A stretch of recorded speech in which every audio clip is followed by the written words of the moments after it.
You're listening to the Overfunctioning Podcast, learning leadership concepts through life experiences. Hello, friends. Welcome to another Overfunctioning Podcast. I'm Alex. John. And I'm Zach. And we are glad that you could join us again. And today we're actually going to be talking about automatic functioning. But before we get there, we're going to do a little recap on our awesome podcast last time. Actually, the last two that were released. One was about anxiety. And we went a little lengthy with that, mostly because anxiety is so foundational to everything that we're going to talk about. Plus, in a weird way, we enjoy talking about it. And there was also a lot of world events that were sort of coalescing. Alex's life, That primarily, but also Charlottesville. And that's a big world event to me. Yeah. Is my life. So, thus the discussion. How many years? 40 years of eventfulness? Yep, exactly. How old are you? Yeah. We're going to disclose that for the listeners. So we're going to talk about the last Overfunctioning podcast, which was about anxiety, and then also had a chat session. I had a chat session with Noelle Beck, and so the founder and director of First Glance in Kenmore. So, gentlemen, let's go back to anxiety. What did we talk about last time? Well, we talked about the two types of anxiety. We mentioned chronic and acute anxiety. And just to review, chronic anxiety is kind of this fear of what if. It tends to be long-term, hard to put a finger on. Most families, virtually all families, actually have some level of chronic anxiety in terms of its relationship with each other. There's tension between individuality and togetherness, and it just kind of things that lie below the surface. And then there's acute anxiety being the fear of what is. A particular event triggers something. So when you see a person or yourself that reacts over the top or just can't seem to put something away, it suggests that there's a level of chronic anxiety that a person may not be aware of. And in my work with leaders, in my observation that the misunderstanding of anxiety in a system is a serious detriment to leadership efforts. And many leaders are frustrated by the inability to understand how anxiety works and how to respond to it. So hopefully you'll find the podcast today and even in the future helpful as it relates to the system that you're part of and how anxiety affects it. So that's one of the things we talked about. We also just talked about how anxiety interplays in a lot of different areas of our lives. You can look at Charlottesville, which is a big extreme. You can look at families and how anxiety is almost passed down from generation to generation, where you're going to manage anxiety in the way that your parents managed it. And so it's passed on in that way. And so you'll see at some points we'll talk about self-differentiation and just it loosely correlates to maturity, but that's almost passed down in some regards too. And then we also, one of my favorites is Bowen's theory really provides this look of it's a spectrum. You have the spectrum of individuality and togetherness. You have this spectrum of the way that anxiety interplays with these spectrums is anxiety is going to cause you to jump to extremes, and the more self-differentiated you are, the less quickly you'll jump to those extremes. I'm actually quoting John after the podcast last week, and that just really stuck with me. So I'm excited for this week, and Noelle actually had a lot to say about that too. Yeah, it was good. I like Noelle's. She was... John and I talked about this today, is about how she had you could tell that she's been a leader for a long time. She's done First Glance for 17 years, and she's been through some heartache through that and some troubles and tried to figure those things out. And she explained a lot of that. And John, you said that you could tell that she just had a levelness to her throughout whatever she said. It's just a calmness, a non-anxious presence as she talked about the different things about leadership. And so from that standpoint, you could tell that she has been doing this for quite a while. And so that was... Yeah, that settled piece of her. I've not met Noelle before, but just watching that podcast and that interview, you could just see a sense of a settled spirit about her, being at First Glance for 17 years, which is a long time. One of the most interesting things that she shared is that some of the individuals that have worked at First Glance for a variety of reasons hasn't worked out. Their employment hasn't worked out, but how many of them have actually come back and volunteered after I would say they got fired, but after it didn't seem to work out and there weren't hard feelings. And that says a lot about a leader being able to connect with people in such a way that, so you talk about thinking and feeling. They're able to think through the facts of that disillusion, the facts of that departure, and be able to see through it clearly. I think that speaks volumes for a leader of an organization that can set a type of environment where that is possible. I think it's pretty unusual. Yeah, I agree. Yeah, and you look at, we're talking about her being constant. You really see, and we can all think of people who we look up to in our lives who are mature leaders who have a dampening experience on anxiety, and that's what mature people do, what self-differentiated people do. They know who they are, they know what drives them, and Noelle was very clear about what she strives for in her organization. And through that, it's a dampening experience for anxiety where anytime change is involved, it's typically a tense experience, and changing of the context of a relationship. If I'm firing you, that's a big change, and to think that after that she hasn't burned those bridges is a testament to her character and her individuality in being self-differentiated and thinking rationally rather than emotionally, another spectrum that we see. Yeah. So I encourage you to check out that podcast and see what she has to say. And that was our chat sessions with Noelle Beck. Yes. So look forward. We're going to have, I'm going to be spending time with different leaders here and there. And before that was Kent Boyd. And so check out these podcasts with these different chat sessions just to hear a little bit different leaders and in different avenues. And so that's another thing that we've got coming up. So we're going to move into the Fables section. So, grab your seat around the circle on your, the number carpet, if you will. So we're going to jump into there. So, gentlemen, do you have any Fables this last couple weeks that you can think of? You've seen Bowen's system theory or just overall anxiety or anything that we've talked about so far in your daily lives? Yeah, I can think of a conversation I had with someone this past week, and the Bowen theory offers a new way of seeing events that take place that may have an explanation to what might be going on. What I like about Bowen theory is it doesn't go for certainty. It doesn't say this is what's happening, but it does suggest a lens to see. And as I was speaking with this individual, we were talking about a vacation that he went on this summer. He's dating a girl, and they're pretty serious. And excuse me, the girl's family invited him to go along.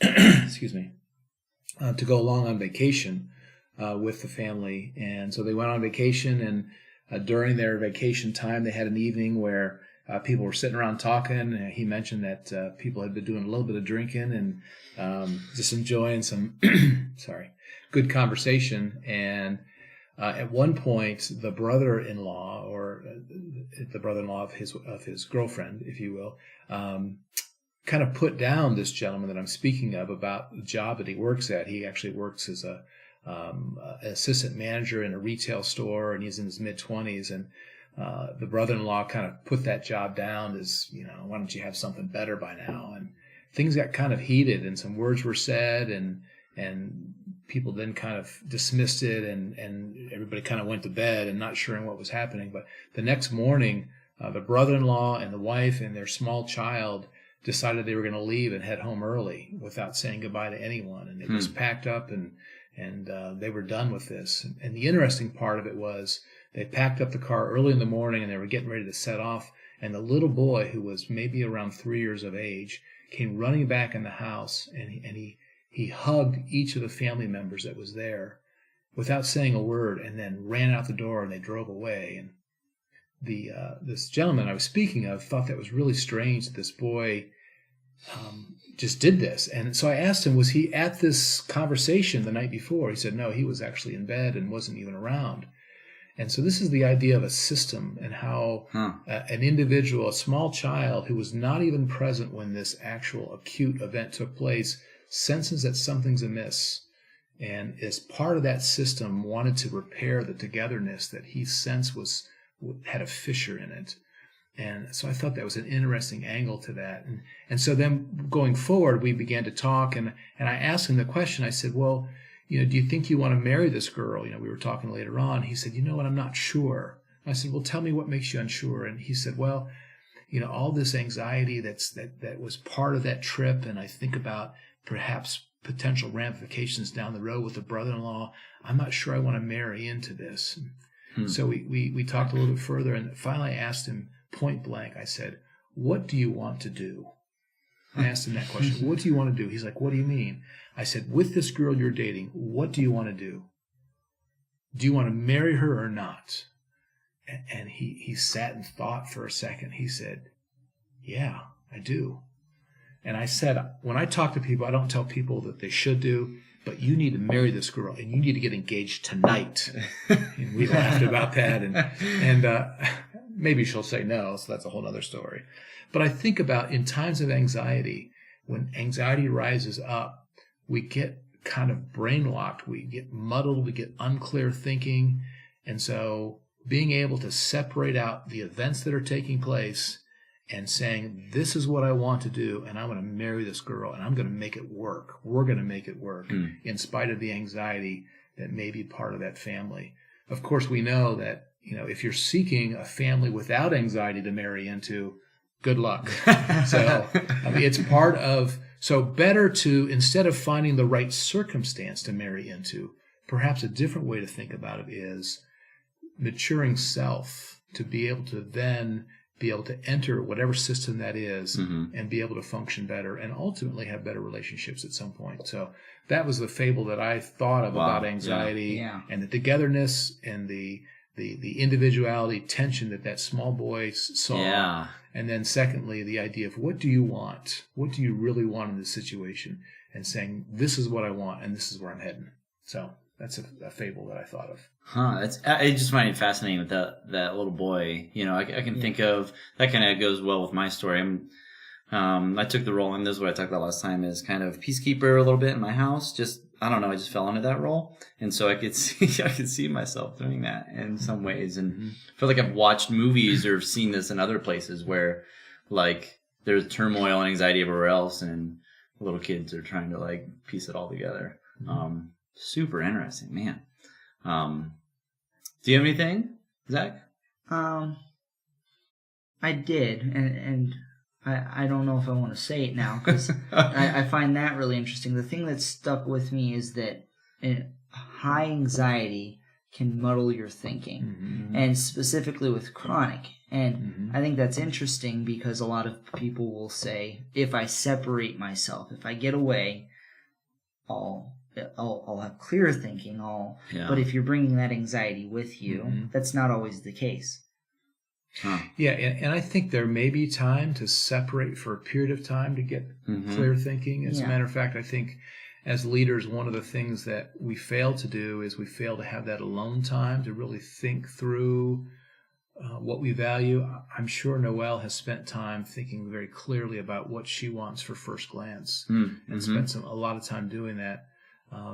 So I think pulling away from relationships in general, whether they be great ones or challenging ones, is really, really important. But then also having the courage to re-enter those relationships, as messy and difficult as they might be. Yeah. Cool. Well, all of this is a great discussion. All of this anxiety will lead us right into what we're talking about today, which is automatic functioning. And automatic functioning is basically reactivity, how you're reacting. And automatic this is how I automatically react. That's what automatic functioning is. So maybe let's talk a little bit more about where you've seen automatic functioning and how reactivity works and within anxiety and leadership.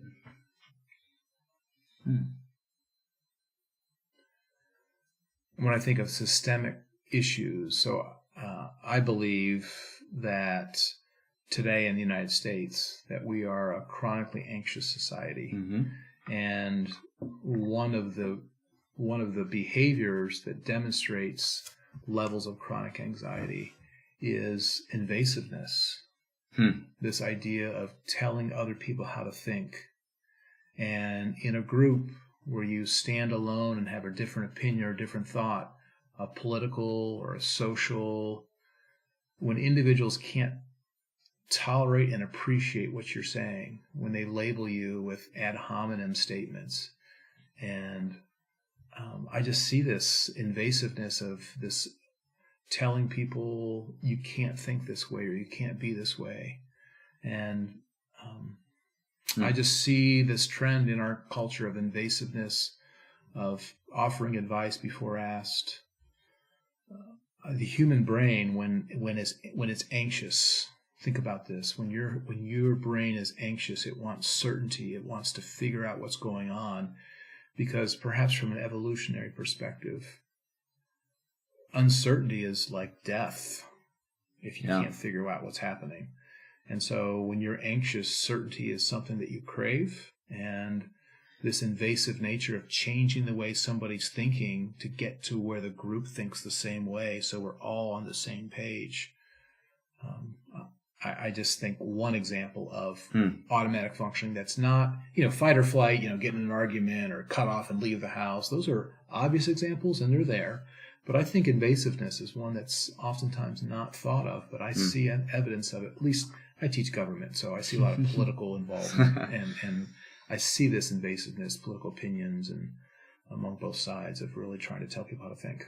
Yeah, and earlier, Zach, you talked about how this anxiety and the way that you deal with anxiety is generational in some points, and you learned it from a young age. Maybe you talk about that and how reactivity is the same way. I come from a very strange family background where my mom has explicitly said, yeah, if you know me at all, I'm odd. But my mom has said explicitly, coming from my family background, right, my singular goal with raising you, with lots of other goals in mind, but singular goal in raising you is to raise you with the least amount of baggage. Right? I want you to come out with the least emotional scars that you can from being raised. And I've seen through my childhood up till now, and I'm just recently coming into seeing it through this new lens that I'm looking at things through. But as I look, I see that the way that I respond to anxiety and to stress and to life in general seems more muted in comparison to a lot of my friends, people at work, just like it seems muted. And I do think a lot of that is part of who I am. They thought I was a failure to thrive in the womb, because I was just so still. But in actuality, right, maybe I was just a real quiet kid. But so did you come out of the womb? Did you come out screaming? No. Or contemplating? When I was a child, my mom supposedly was able to look at me while I was crying and say, "Zach, stop crying," and I would. But this isn't out of the womb. This is anytime. So we have... Excuse me, a doctor, I need to just tell him. Yes. Excuse me, let me just have a word with him. We have a self-differentiated infant in our nursery. Just put him over there. He'll take care of himself. He'll feed himself. He's fine. Yeah.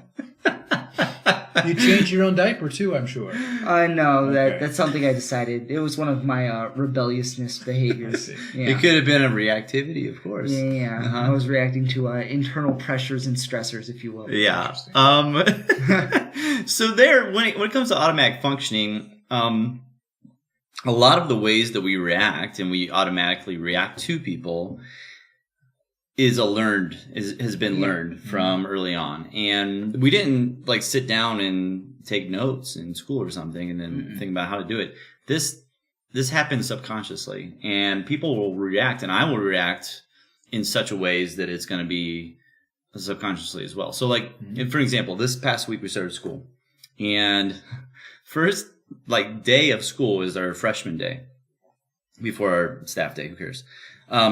So with this day, we have just freshmen come in. I had one class in which these freshmen came in, and one kid was already starting to cut class. And within that class, this individual also was interrupting quite often, which is not a good sign since it is the first day of class. So, I went away from that, and my automatic function, my automatic reaction to that was, oh crap, well, what is this? This is going to be awful. The whole rest of the year is going to be awful. Because this is my 10th year teaching, and I've seen this before, and this is not a fun type of deal. And so I built up this anxiety, and guess what? On Wednesday, they were like angels. And all this week, it's been great. Now, a certain individual hasn't been there some of the days, but and that helps. Hey, the anxiety's already gone. But it was just kind of funny how, I automatically reacted that way, to which I was like, well, this is going to be awful. This is, and there's a bunch of different examples of that, but it's like this either or thinking. So either, it was just very black and white. Well, this is the way it's always been. This is the way it's going to be now. And so that's just one example of subconsciously thinking this is the way it's going to be every time. And so I'm a big, and when we talk about anxiety, it's a lot of what ifs. And so that's what leads you into these different avenues of reactivity. Yeah, and I think that thoughtful piece, so being able to have distance between this is what I observed and then making a judgment or a definitive, evaluation of being able to step back, like you said, and say, well, how much truth is there to this? And when you're highly anxious, you want certainty, and so it's like we wanted a decision, or mentally I kind of want a decision, and even related to that, the student that was then absent, and how as teachers we know that when a student that can be a behavior issue, when they're out of the classroom, it changes the dynamic. And if that's true, and for teachers that are watching this, that that's true, then the opposite also has to be true, that a leader can actually make a system more mature. If a student can make a system less mature by their presence and being, who they are, then a leader can actually go the opposite and mature the system. That's ultimately really what this Overfunctioning podcast is about, is how as a leader you can mature others around you. And if you decide not, like, I'm sure you're not sitting down going, you know what, I'm not going to help mature this system. Like, you're just allowing that chronic anxiety to happen. You're going to have more reactivity. And people are just, it's not like they're sitting down thinking, well, this is what I'm going to do. They're trying to get things to where they feel comfortable with them. Right. And so subconsciously, this is what I need to do to react in this system because it's chronic and I've got to somehow figure it out. But within a more mature system, the amount of reactivity tends to go down and there's a more thoughtful response in the other end. So one thing I want to touch on right before we get done here is the word sabotage and how that works when it comes to reactivity. It's one of my favorite words. And so how does that work with chronic anxiety and reactivity and automatic functioning? Well, we talked about it a little bit last week with good leadership. We touched on it, where good leadership in a highly anxious system is often sabotaged because they have this self-differentiated feeling, right? They know who they are, they know what they want to do, and it's often in opposition to the status quo, to the groupthink. And so now you have this one person who's visible and above the rest, and everyone else looking up at them, and you'll see sabotage. Yeah. And so why does it happen? I think systems, one of the nature of systems is they want equilibrium. They want to go back to what's comfortable, to homeostasis. So when I coach leaders, I tell them, if you want to change a system, it doesn't matter what the system is. If you want to take the system from doing this to doing that, if you don't figure out chronic anxiety and how to manage it, how to manage self in the midst of it, your initiatives could be the best idea in the world. You could be a Nobel Peace Prize. Is that the right word? Winner. You could win a Nobel Prize for the best design and idea. But I tell you what, especially among the least mature, they're going to shoot holes in it. And so leaders get frustrated by the inability to recognize that sabotage is coming and how to effectively deal with it. They either try to convince people with more emails, more logic, more facts, more data, more blah, blah, blah, or they simply just throw up their hands and give up and, just call it a day and keep collecting a paycheck. So it's really, really hard, but until leaders figure that out, it's I think they're doomed to failure, honestly. Cool. Well, anything else, gentlemen, before I do a little recap on this? Go right ahead. Okay, cool. So in recap, when it comes to automatic functioning, this is basic reactivity, and it's automatic reactivity to chronic anxiety. So you have high anxiety in a system, there's going to be more reactivity in that way. Now, that doesn't mean that also that like it's just constantly always chronic anxiety. Now, that's always there, and it's going to go higher or lower based off of what system you're in. But especially in higher peaks of chronic anxiety, reactivity is going to be even higher within those senses. And so we are all culpable of reactivity, and we do it all the time. And so we encourage you to try to take a look at yourself and decide and understand when chronic anxiety or anxiety is high, how do I respond to that? And so what is my go-to every single time? And we're going to delve deeper into that within overfunctioning and underfunctioning next time we talk, and which will hopefully clarify a little bit more for you what the different types of reactivities are. Within resilient leadership, there's like 10 of them, and I really thought about reading them just...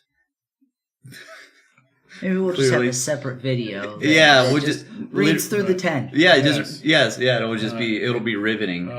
Oh man, I can't wait. Oh yeah, the most downloaded podcast. 15 seconds long, a little over a second for each will be done. Yeah, it would be great. Most downloads. Anyways, we do thank you for joining us, and if you want to get a hold of us, we do have an email. It's theofpodcast@gmail.com. In addition, we're on Facebook. You can message us there. We've gotten some message in the public forum, but if you really have any questions about anything with leadership within your family, at home, you have like, hey, here's a scenario. We would love to help you out with that, and we won't use your name or like anything. We'll use the word individual. Or if you would prefer us to use you as a case study, that's an alternative as well. You can pick your poison. Yes, we can lay you out here, right here on the table.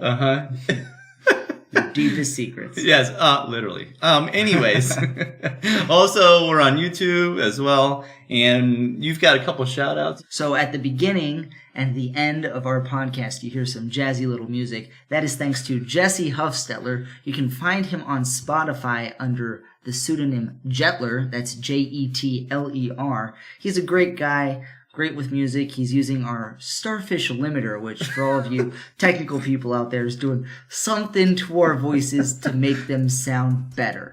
We don't know what it is, but we've drank the Kool-Aid. No crickets. That's what there are no crickets today, and it's starfish limiter. Oh my good golly. Well, with that, we are finishing up, and my name is Alex. I'm John. And I'm Zach. And thanks for joining us.